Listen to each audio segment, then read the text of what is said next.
मध्यकाल में किसी भी शासक के लिए भारतीय उपमहाद्वीप जैसे बड़े क्षेत्र पर, जहां लोगों एवं संस्कृतियों में इतनी विविधताएं हों, शासन कर पाना अत्यंत ही कठिन कार्य था। अपने से पिछले शासकों के विपरीत मुगलों ने एक साम्राज्य की स्थापना की और वो कार्य पूरा किया जो अब तक केवल छोटी अवधियों के लिए ही संभव माना जाता था। 16वीं सदी के उत्तरार्ध से इन्होंने दिल्ली और आगरा से अपने राज्य का विस्तार शुरू किया और 17वीं शताब्दी में लगभग संपूर्ण महाद्वीप पर अधिकार प्राप्त कर लिया।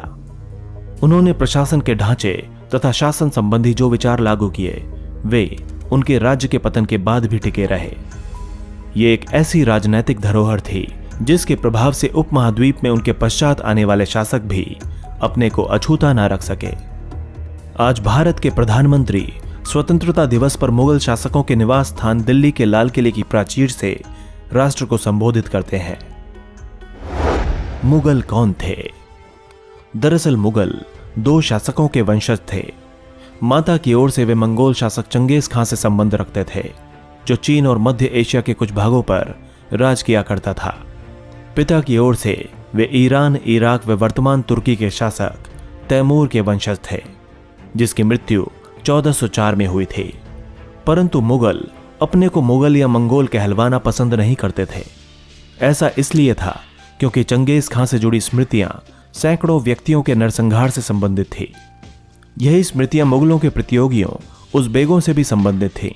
दूसरी तरफ मुगल तैमूर के वंशज होने पर गर्व का अनुभव करते थे, ज्यादा इसलिए क्योंकि उनके इस पूर्वज ने 1398 में दिल्ली पर कब्जा कर लिया था। मुगल सैन्य अभियान। प्रथम मुगल शासक बाबर ने जब 1494 में फरगना राज्य का उत्तराधिकार प्राप्त किया तो उसकी उम्र केवल 12 वर्ष थी। मंगोलों की दूसरी शाखा उज़्बेकों के आक्रमण के कारण उसे अपनी पैतृक गद्दी छोड़नी पड़ी थी। अनेक वर्षों तक भटकने के बाद उसने 1504 में काबुल पर कब्जा कर लिया। उसने 1526 में दिल्ली के सुल्तान इब्राहिम लोदी को पानीपत में हराया और दिल्ली तथा आगरा को अपने कब्जे में ले लिया। मुगलों के सम्राट और उनसे जुड़ी प्रमुख घटनाएं। बाबर 1526 से 1530। बाबर ने 1526 में पानीपत के मैदान में इब्राहिम लोदी एवं उसके अफगान समर्थकों को हराया था। 1527 में खानूवा में राणा सांगा राजपूत राजाओं और उनके समर्थकों को हराया। इसके बाद बाबर ने 1528 में चंदेरी में राजपूतों को हराया। अपनी मृत्यु से पहले दिल्ली और आगरा में मुगल नियंत्रण स्थापित किया। हुमायूं 1530 से 1540 एवं 1555 से 1556। हुमायूं ने अपने पिता की वसीयत के अनुसार जायदाद का बंटवारा किया था। प्रत्येक भाई को एक एक प्रांत मिला। उसके भाई मिर्जा कामरान की महत्वाकांक्षाओं के कारण हुमायूं अपने अफगान प्रतिद्वंदियों के सामने फीका पड़ गया।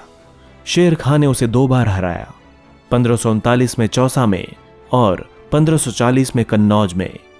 इन पराजयों ने उसे ईरान की ओर भागने को मजबूर कर दिया। ईरान में हुमायूं ने सफाविद शाह की मदद ली। उसने 1555 में दिल्ली पर पुनः कब्जा कर लिया, परंतु अगले ही साल एक इमारत में एक दुर्घटना के दौरान उसकी मृत्यु हो गई। अकबर 1556 से 1605 तक। 13 वर्ष की छोटी सी आयु में ही अकबर सम्राट बन गया था। उसके शासनकाल को 3 अवधियों में बांटा जा सकता है। नंबर 1, 1556 से 1570 के बीच अकबर अपने संरक्षक बैरम खान और अपने घरेलू कर्मचारियों से स्वतंत्र हो गया था।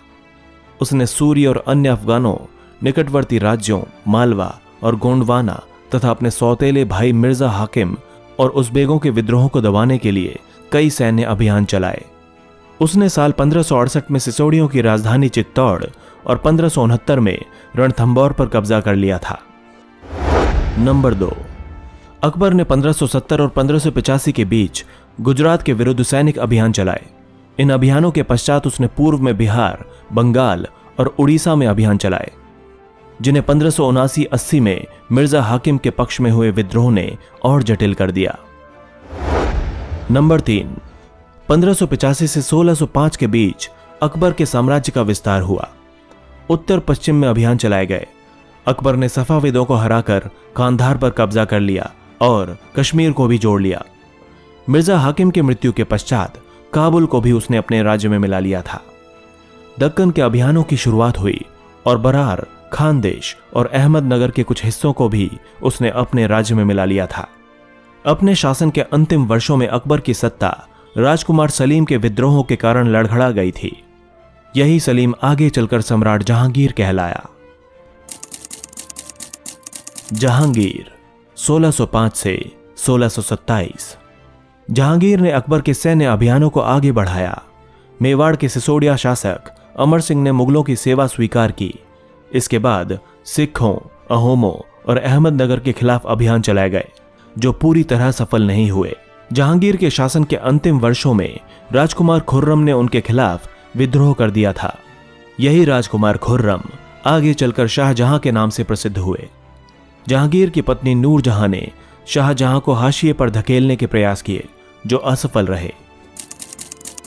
शाहजहां 1627 से 1658। दक्कन में शाहजहां के अभियान जारी रहे। एक अफगानी रईस खान जहान लोदी ने शाहजहां का विरोध किया और वो पराजित हुआ। अहमदनगर के विरुद्ध अभियान चलाए गए, जिसमें बुंदेलों की हार हुई और ओरछा पर कब्जा कर लिया गया। उत्तर पश्चिम में बल्ख पर कब्जा करने के लिए उज़्बेकों के विरुद्ध अभियान चलाए गए, जो असफल रहे।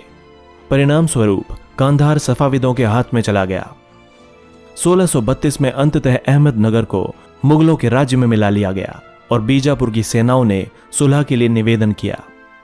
1657-58 में शाहजहां के पुत्रों के बीच उत्तराधिकार को लेकर झगड़ा शुरू हो गया।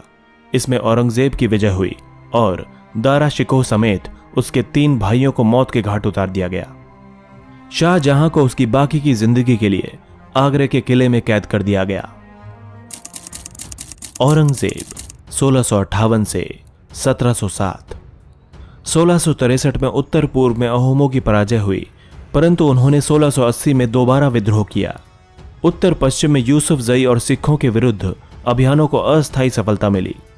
मारवाड़ के राठौर राजपूतों ने मुगलों के खिलाफ विद्रोह किया था। इसका कारण था उनकी आंतरिक राजनीति और उत्तराधिकार के मसलों में मुगलों का हस्तक्षेप। मराठा सरदार शिवाजी के विरुद्ध औरंगजेब ने कई अभियान चलाए, जिसमें वो सफल भी हुआ, परंतु औरंगजेब ने शिवाजी का अपमान किया और शिवाजी आगरा स्थित मुगल कैदखाने से भाग निकले। उन्होंने अपने को स्वतंत्र शासक घोषित करने के पश्चात मुगलों के खिलाफ पुनः अभियान चलाए। आगे चलकर राजकुमार अकबर ने औरंगजेब के विरुद्ध विद्रोह किया, जिसमें उसे मराठों और दक्कन की सल्तनत का सहयोग मिला। अंततः वो ईरान के सफाविद की ओर भाग गया। अकबर के विद्रोह के पश्चात औरंगजेब ने दक्कन के शासकों के विरुद्ध सेनाएं भेजीं।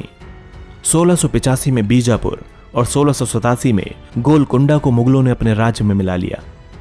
1698 में औरंगजेब ने दक्कन में मराठों के विरुद्ध अभियान का प्रबंध स्वयं किया था। उस समय मराठे छापामार पद्धति का उपयोग कर रहे थे। औरंगजेब को उत्तर भारत में सिखों, जाटों और सतनामियों, उत्तर पूर्व में अहोमों और दक्कन में मराठों के विद्रोहों का सामना करना पड़ा। उसकी मृत्यु के पश्चात उत्तराधिकार के लिए युद्ध शुरू हो गए। उत्तराधिकार की मुगल परंपराएं। मुगल ज्येष्ठाधिकार के नियम में विश्वास नहीं करते थे, जिसमें ज्येष्ठ पुत्र यानी बड़ा बेटा अपने पिता के राज्य का उत्तराधिकारी होता था। इसके विपरीत उत्तराधिकार में वे सैदायाद की मुगल और तैमूर वंशों की प्रथा को अपनाते थे, जिसमें उत्तराधिकार का विभाजन समस्त पुत्रों में कर दिया जाता था। मुगलों के अन्य शासकों के साथ संबंध। मुगलों ने उन शासकों के विरुद्ध लगातार अभियान चलाए जिन्होंने उनकी सत्ता को स्वीकार करने से इनकार कर दिया था। जब मुगल शक्तिशाली हो गए तो कई अन्य शासकों ने स्वेच्छा से उनकी सत्ता को स्वीकार कर लिया था। राजपूत इसका एक अच्छा उदाहरण है। अनेक राजाओं ने मुगल घराने में अपनी पुत्रियों के विवाह करके उच्च पदों को प्राप्त किया था, परंतु कईयों ने इसका विरोध भी किया। मेवाड़ के सिसोदिया राजपूत लंबे समय तक मुगलों की सत्ता को स्वीकार करने से इनकार करते रहे, परंतु जब वे हारे तो मुगलों ने उनके साथ सम्माननीय व्यवहार किया और उन्हें उनकी जागीरें यानी वतन जागीर के रूप में वापस कर दी। पराजित करने परंतु अपमानित न करने के बीच सावधानी से बनाए गए संतुलन की वजह से मुगल भारत के अनेक शासकों और सरदारों पर अपना प्रभाव बढ़ा पाए थे, परंतु इस संतुलन को हमेशा बरकरार रखना कठिन था। मनसबदार और जागीरदार। जैसे जैसे साम्राज्य में विभिन्न क्षेत्र सम्मिलित होते गए, वैसे वैसे मुगलों ने तरह तरह के सामाजिक समूहों के सदस्यों को प्रशासन में नियुक्त करना शुरू कर दिया।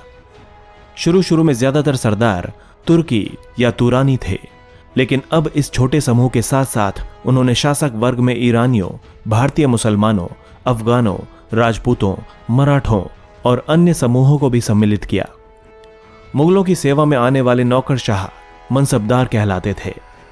मनसबदार शब्द का प्रयोग ऐसे व्यक्तियों के लिए होता था जिन्हें कोई मनसब यानी कोई सरकारी हैसियत वाला पद मिलता हो। यह मुगलों द्वारा चलाई गई श्रेणी व्यवस्था थी, जिसके जरिए पद, वेतन एवं सैन्य उत्तरदायित्व निर्धारित किए जाते थे। मनसबदार अपना वेतन राजस्व एकत्रित करने वाली भूमि के रूप में पाते थे, जिन्हें जागीर कहा जाता था। अकबर के शासनकाल में इन जागीरों का सावधानी पूर्वक आकलन किया जाता था, ताकि इनका राजस्व मनसबदार के वेतन के तकरीबन बराबर रहे। औरंगजेब के शासनकाल तक पहुंचते पहुंचते स्थिति बदल गई। अब प्राप्त राजस्व मनसबदार के वेतन से बहुत कम था। मनसबदारों की संख्या में भी अत्यधिक वृद्धि हुई, जिसके कारण उन्हें जागीर मिलने से पहले एक लंबा इंतजार करना पड़ता था। इन सभी कारणों से जागीरों की संख्या में कमी हो गई। फलस्वरूप कई जागीरदार जागीर रहने पर यह कोशिश करते रहे कि वे जितना राजस्व वसूल कर सकें कर लें। अपने शासनकाल के अंतिम वर्षों में औरंगजेब इन परिवर्तनों पर नियंत्रण नहीं रख पाया। इस कारण किसानों को अत्यधिक मुसीबतों का सामना करना पड़ा। जब्त और जमींदार। मुगलों की आमदनी का प्रमुख साधन किसानों की उपज से मिलने वाला राजस्व था। अधिकतर स्थानों पर किसान ग्रामीण कुलीनों यानी कि मुखिया तथा स्थायी सरदारों के माध्यम से राजस्व देते थे।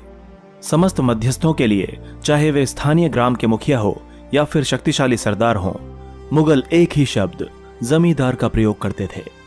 अकबर के राजस्व मंत्री टोडरमल ने 10 साल 1570 से 1580 की कालावधि के लिए कृषि की पैदावार, कीमतों और कृषि की भूमि का सावधानी पूर्वक सर्वेक्षण किया। इन आंकड़ों के आधार पर प्रत्येक फसल पर नकद के रूप में कर यानी राजस्व निश्चित किया गया था। प्रत्येक सूबे को राजस्व मंडलों में बांटा गया और प्रत्येक की हर फसल के लिए राजस्व दर की अलग अलग सूची बनाई गई।